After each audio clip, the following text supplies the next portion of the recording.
I had said after they made the move for Mikal Bridges, this is the most fascinating team in the league. And with the playoff run they made and bringing the Knicks energy and the Knicks tape back, it really just added to the aura and the energy of the NBA playoffs. And they had a real chance to do it. I just felt like they were my most fascinating team coming into last season. I'm close to saying the Clippers are that for me this season. I don't want to buy into it. Clippers stock is like crypto. Literally, it's like you just don't know. You can't. It's just too dicey, right? It's the Clippers at the end of the day. But I almost want to believe in it. I almost want to see how that arrangement can work. They're another example of like have gone through different versions of this group, have made different moves from, they brought Paul George and Kawhi. I mean, starting with Kawhi, they got Paul George with him. Paul George is out. They bring in James Harden.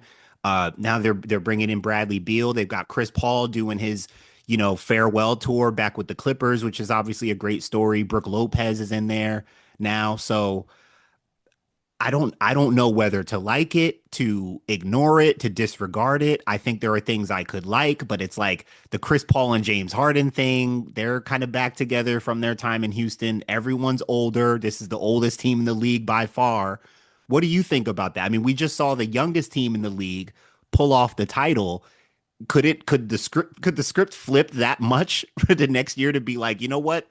The oldest team is gonna be the team that makes some noise this year. What do you think about that setup? I think that every year the NBA is like the NCAA tournament. You really don't know at this point who Yeah. is going to win it. I think many experts, including myself, saw the Thunder from a mile away and knew that that's what it was. But I think Hmm. when you and I think this was the case this year as well as last season. The team that has the better interior presence, the Celtics were that last year. The Thunder were clearly that with their iteration of big men. They're going to win it, and I'm really fascinated with the Clippers and their depth, not just at guard and swing, but at the center position. Yeah. Brook Lopez, added piece, and Yeah. you've seen it. You've seen what James Harden has been able to do, uh, adjusting to uh, Zubac.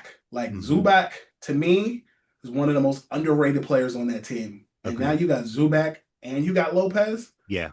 Yeah. Man, that that alone is what's Yeah. dope. Anytime you have a James Harden team or Bradley Beal team, minus the Clippers for Harden and minus the Sixers, like to me the Rockets have always had a lot of guard scoring, but you didn't have that interior like that.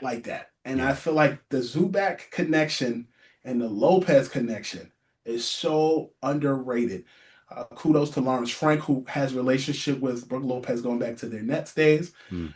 Was able to get that done. But adding the Bradley Beal piece is like the chef's kiss because Man. they really dodged the bullet with Paul George's injuries and just where he is. Like, and some may say breaking down, but the part that I think they're going to miss the most is Norman Powell. He really was like Yeah. had an all-star caliber year this past season, but Bradley Beal just wasn't a fit in Phoenix. And Phoenix, if you've paid attention to my reporting, just had a lot of things going on there. It was KD's team, it was Devin Booker's team, and Bill was their point guard. That was never going to work.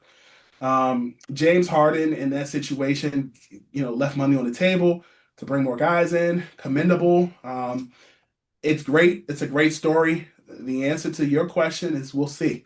We'll see how it goes, how much rest people are going to need, whether injuries will play a part. But you definitely have an insurance policy with Chris Paul at point guard. You Played do. 82 games last season. Yeah. No, you do. I mean, it's just interesting. Like I think they have insurance policies. I think they have like because Beal can be a playmaker and can kind of take over the team if Harden's playing a little funky. Chris Paul is always going to be just competitive Chris Paul you can bring in. And you've obviously got Kawhi in there as like the epicenter, the centerpiece, and obviously everything still kind of flows through and relies on him to be healthy and available. But all things considered, I love how you bring up the duality of Brook Lopez and Zubac because Lopez adds a stretch big component. He's more of a pick and pop center for Harden as opposed to Zubac, who's going to do the hard roll thing. Neither of them are too much of a lob threat like Harden used to have with certain guys, but he's a master in the pick and roll and the pick and pop game. So Brook Lopez does add a new dimension. Bradley Beal adds a new dimension of scoring and playmaking, who's younger than Harden.